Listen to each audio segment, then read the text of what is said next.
How to do this? Boom, boom, bop, bam. The type of shit I'm on, you wouldn't understand. The type of skits I'm on, you wouldn't understand.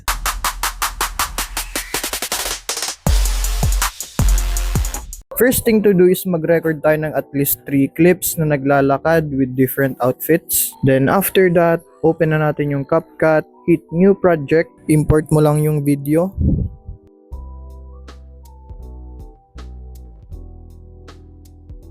After ma-import, trim lang natin yung video, itira natin yung mga importanteng part.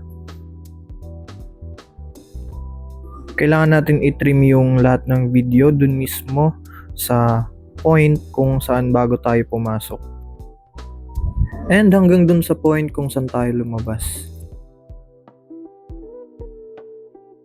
Ulitin lang natin to sa lahat ng clips na nagpalit tayo ng shirt.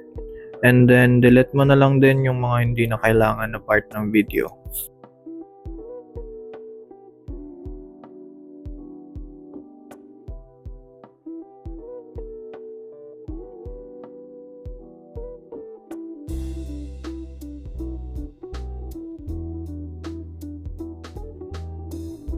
After that, select mo yung second clip, hanapin mo yung overlay. Then, i-drag mo siya dun sa ilalim ng main track natin, dun sa point na nasa gitna na tayo ng screen. Pag okay na, mag-add na lang tayo ng keyframe, and then hanapin mo yung mask. Click mo lang yung mask, then select mo horizontal. Then pag nakita mo yung yellow na yan, i-twist mo lang siya counterclockwise.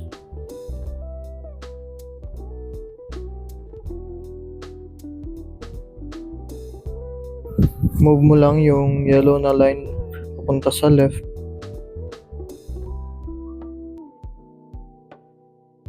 Then iabante mo lang ng onte yung track natin. Pag nakita mo na napuputol yung katawan or yung kamay nung nasa overlay natin, i-move mo lang yung yellow na line hanggang maaabot ka sa dulo.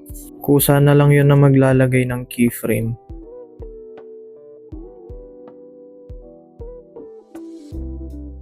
After that, proceed ka sa next clip, hit overlay again, then ipesto mo ulit dun sa may gitnang part ng second clip. Pag okay na, mag-add ka ulit ng keyframe, then magmamask tayo ulit. Gawin nyo lang yung ginawa natin sa previous clip.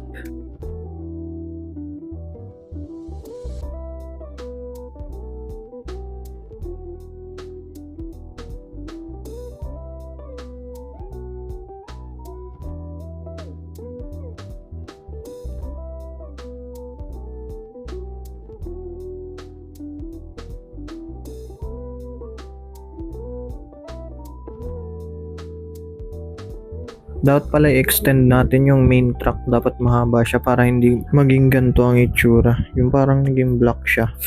Yung main track kasi yung magsisilbing background natin.